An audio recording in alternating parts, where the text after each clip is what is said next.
Good morning, students. Welcome to social science class. Now, today we are going to discuss Bahmani Kingdom.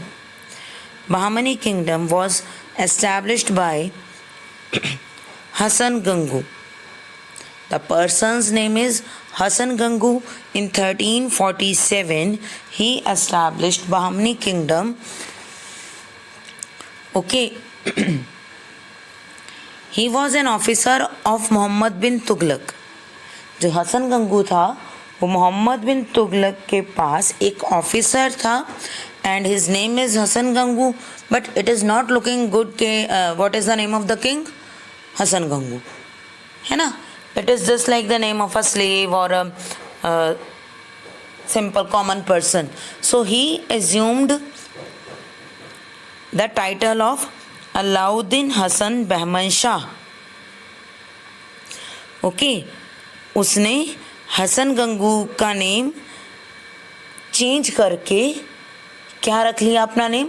Alauddin Hasan Bahman Shah, so that it looks like a king. ठीक है, real name Hasan Gangu था but कि वो king जैसा name लगे उसने अपना name change कर लिया और क्या नेम रख लिया? Alauddin Hasan Bahman Shah. Okay, and established Bahmani kingdom.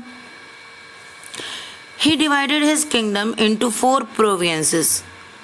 We have read के किंगडम को अच्छी एडमिनिस्ट्रेशन के लिए पार्ट्स में डिवाइड किया जाता था और इन पार्ट्स को हम प्रोविंसेस कहते थे. तो सेम हियर कि किंगडम को उसने स्मॉल पार्ट्स में डिवाइड कर लिया. How many parts? 4.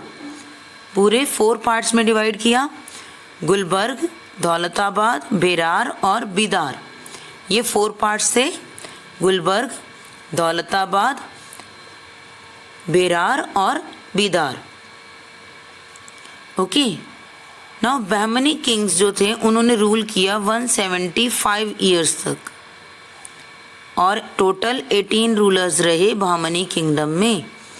Bahmani kingdom के 18 किंग हुए, 18 किंग हुए और उन्होंने 175 ईयर्स तक रूल किया. इनमें से सबसे फेमस कौन थे? The most famous king was Firoz Shah Bahmani.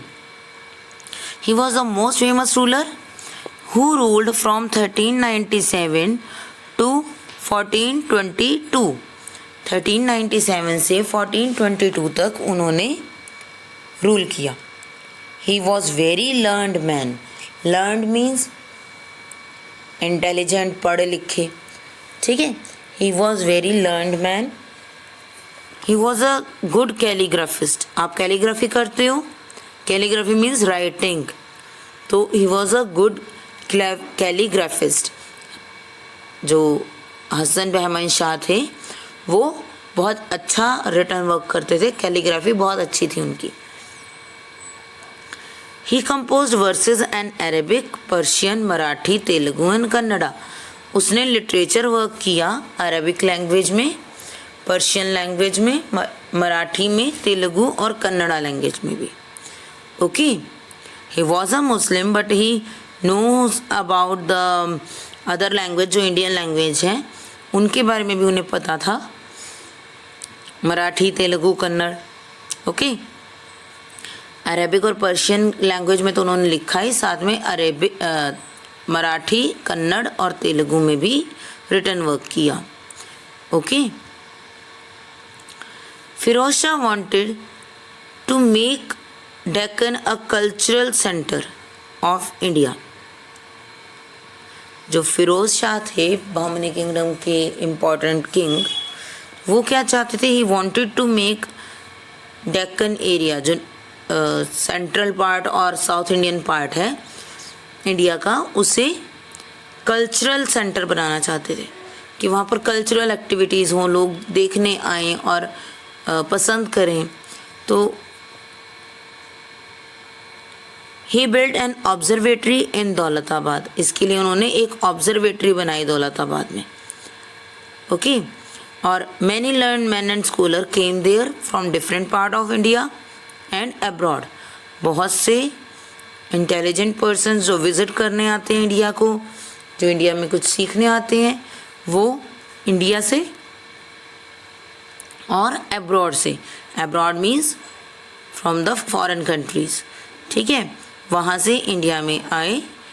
Okay, Firoz Shah inducted Hindus in his administration. He was not a Muslim that did not give the place in his court। Hindus को प्लेस ना देने वाला किंग नहीं था, उसने हिंदूज को अपनी एडमिनिस्ट्रेशन में वर्क दिया।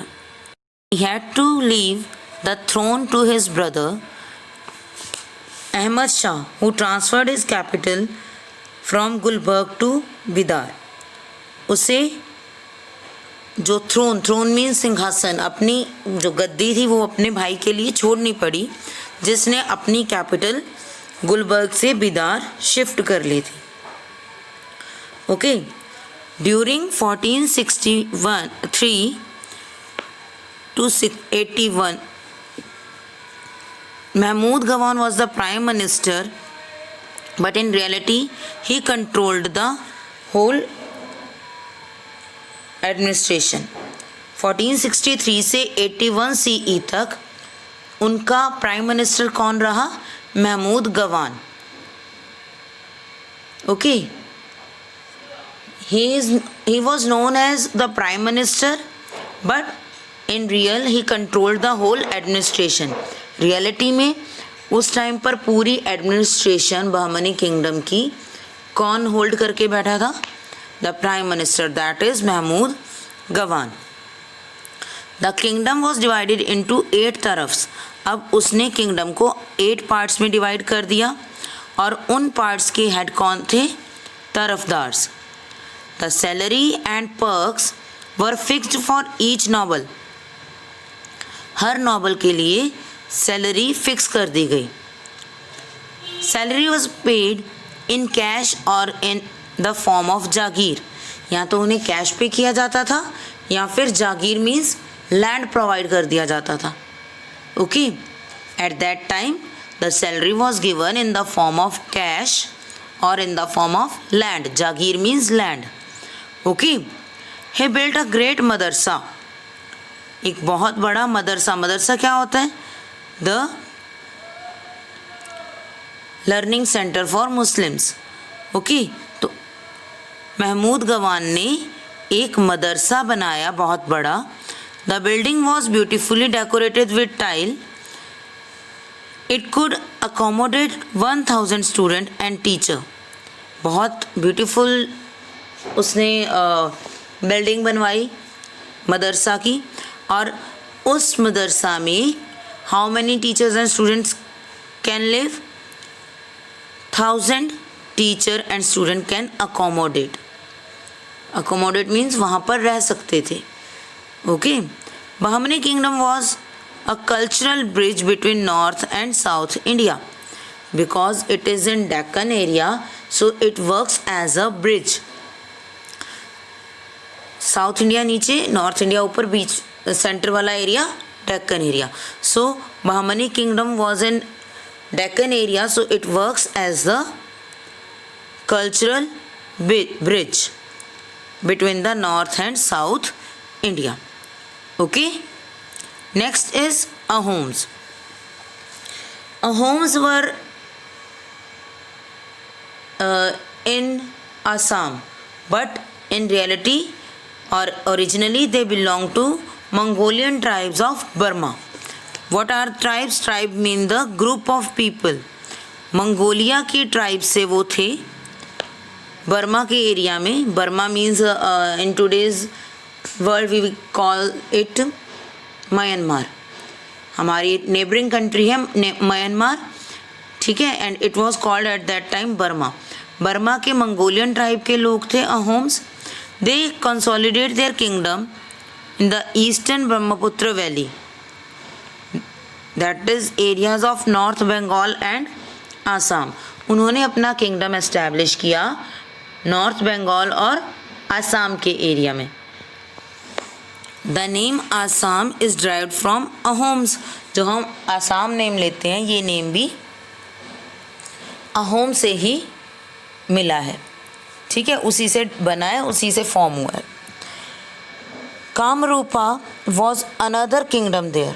There was another Hindu kingdom that was Kamrupa and it is in Assam area, in east area, ठीक है. One was Ahoms and the other one was Kamrupa. Okay, both of them were Hindu kingdom as I have discussed कि Ahoms were also Hindus and Kamrupa was also a Hindu kingdom. At that time there were the kingdom of Muslims in maximum part of our country, but in Assam there were two Hindu kingdoms, Ahoms and Kamrupa. ठीक है. Nusrat Shah of Bengal wanted to capture these kingdoms but could not succeed. During this period, Ahom was ruled by Suhangming. He made Ahom a strong kingdom and it was given the name Assam. This dynasty ruled for more than 600 years. Okay, because it was a Hindu kingdom, तो बंगाल का जो नवाब था Nusrat Shah, he wanted to control this kingdom. Okay, but failed to capture. He tried many times. जो नुसरत शाह था बंगाल का king, उसने बहुत बार try किया कि वो असम के इन दो किंगडम्स को अपने कंट्रोल में कर सके, but he was failed, he could not succeeded in this. Okay, so at that time the king of Assam या Ahoms was Suhangming and he made Ahom a very strong kingdom and they ruled more than 100 years. They ruled for more than 600 years in Assam area. Clear?